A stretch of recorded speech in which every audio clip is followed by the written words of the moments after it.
बिस्मिल्लाहिर्रहमानिर्रहीम। वाक़या मेराज कब पेश आया, किस साल पेश आया, किस महीने में पेश आया और किस दिन और किस तारीख़ को पेश आया, इस पर आज आप हज़रात के सामने बात करना चाहूँगा। तो इस पर बात करने से पहले आप हज़रात से ये गुजारिश है कि जिन हज़रात ने सब्सक्राइब नहीं किया तो बराए मेहरबानी कर लें, ताकि इस तरह की मालूमाती वीडियोज़ आपको बर वक्त मिलती रहें। तो अब बात करते हैं असल मौजू पर। मेराज के साल के बारे में उमूमन 10 अक़वाल मिलते हैं कि किस साल ये वाक़या पेश आया था, ये मुइज़ा पेश आया था। तो पहले नंबर पर कि मेराज हिजरत से 1 साल कबल करवाई गई।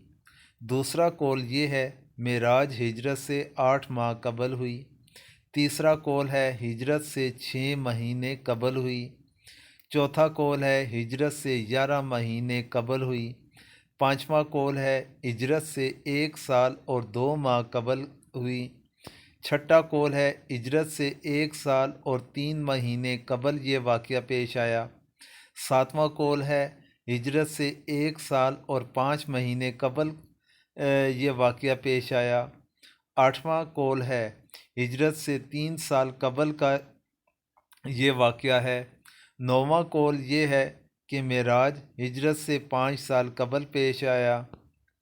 फिर 10वां कौल कि एक कौल बैसत से पहले वक़ूए मेराज का भी है, लेकिन ये कौल शाज़ है, इसको तस्लीम नहीं किया गया। इस तरह साल के लिहाज से देखा जाए तो 10 अक़वाल बनते हैं। फिर अब इसके बाद जाते हैं, मशहूर सीरत नगार सैयद फ़ज़ल रहमान साहब लिखते हैं कि मेराज नबवी सन 10 नबवी के बाद सन 11 नबवी में ताइफ के सफ़र से वापसी के बाद किसी महीने में ये वाक़या पेश आया था।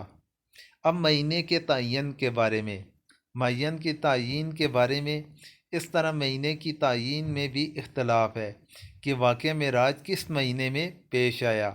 एक कौल है रबीउल अव्वल के महीने में, एक कौल है रबीउल सानी के महीने का, एक कौल है रजब के महीने का, एक रमज़ान का और एक शवाल का।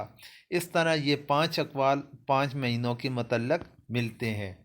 फिर रात की तयीन या तारीख़ की, इस तरह शब मेराज किस रोज़ और किस तारीख़ में हुई, इस बारे में एक कौल जुम्मतुल मुबारक के दिन का है, हफ्ते के दिन का है, पीर के मतलब है। इस तरह ये 3 अक़वाल मशहूर हैं। सुबुलुल हुदा वर्रिशाद के अंदर ये अक़वाल मौजूद हैं। फिर तयीन तारीख़ के बारे में एक कौल 17 रबीउल अव्वल का आता है। फिर 27 रबीउल अव्वल का भी कौल मिलता है, 29 रमज़ान का भी मिलता है, 27 रबीउल सानी का कौल भी मिलता है। अल्लामा इब्न कसीर तमाम अक़वाल ज़िक्र करने के बाद फरमाते हैं कि बाज़ अहादीस में जिनकी सनद सही नहीं है, ये भी वारिद है कि इसरा 27 रजब को हुई थी। उलमाए सैय्यद ने खूब तहकीक के बाद उन सहाबा की तादाद और नाम लिखे जिन्होंने किस्सा मेराज को नकल किया, किसी ने मुख्तसर और किसी ने तफसील से। चुनांचे अल्लामा ज़रक़ानी ने 45 सहाबा किराम के नाम ज़िक्र किए हैं। गर्ज़ ये कोई कौल किसी दलील पर मबनी नहीं, सब भी मास ख्यालात हैं। इस सारी तफसील के बाद काबिल गौर बात यह है, इस किस्से की तफसील बयान करने वाले असहाब रसूल की इतनी बड़ी तादाद है, और इसके बावजूद जिस रात में ये वाक़या पेश आया, ना तो किसी सहाबी ने इस रात को किसी मखसूस इबादत के लिए मुतय्यन किया, और ना ही ज़बान नबूवत से इस बारे में कोई इरशाद सादिर हुआ, और ना ही इस रात की इस तरह से ताज़ीम किसी सहाबी रसूल के ज़हन में पैदा हुई। हत्ता कि इस रात की हतमी तारीख़ भी किसी ने भी नकल नहीं की।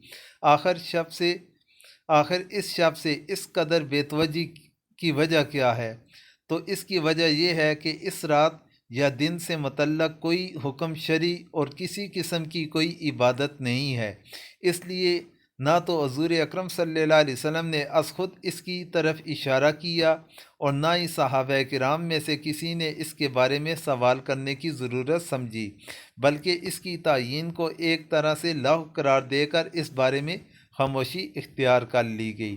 اس پوری تفصیل سے آپ خود اندازہ کر لیں کہ اگر شب معراج بھی شب قدر کی طرح کوئی مخصوص عبادت کی رات ہوتی اور اس کے بارے میں کوئی خاص احکام ہوتے جس طرح شب قدر کے بارے میں ہے، تو اس کی تاریخ اور مہینہ بھی محفوظ رکھنے کا اہتمام کیا جاتا، لیکن چونکہ شب معراج کی تاریخ محفوظ نہیں، تو اب یقینی طور سے 27 رجب کو شب معراج قرار دینا درست نہیں۔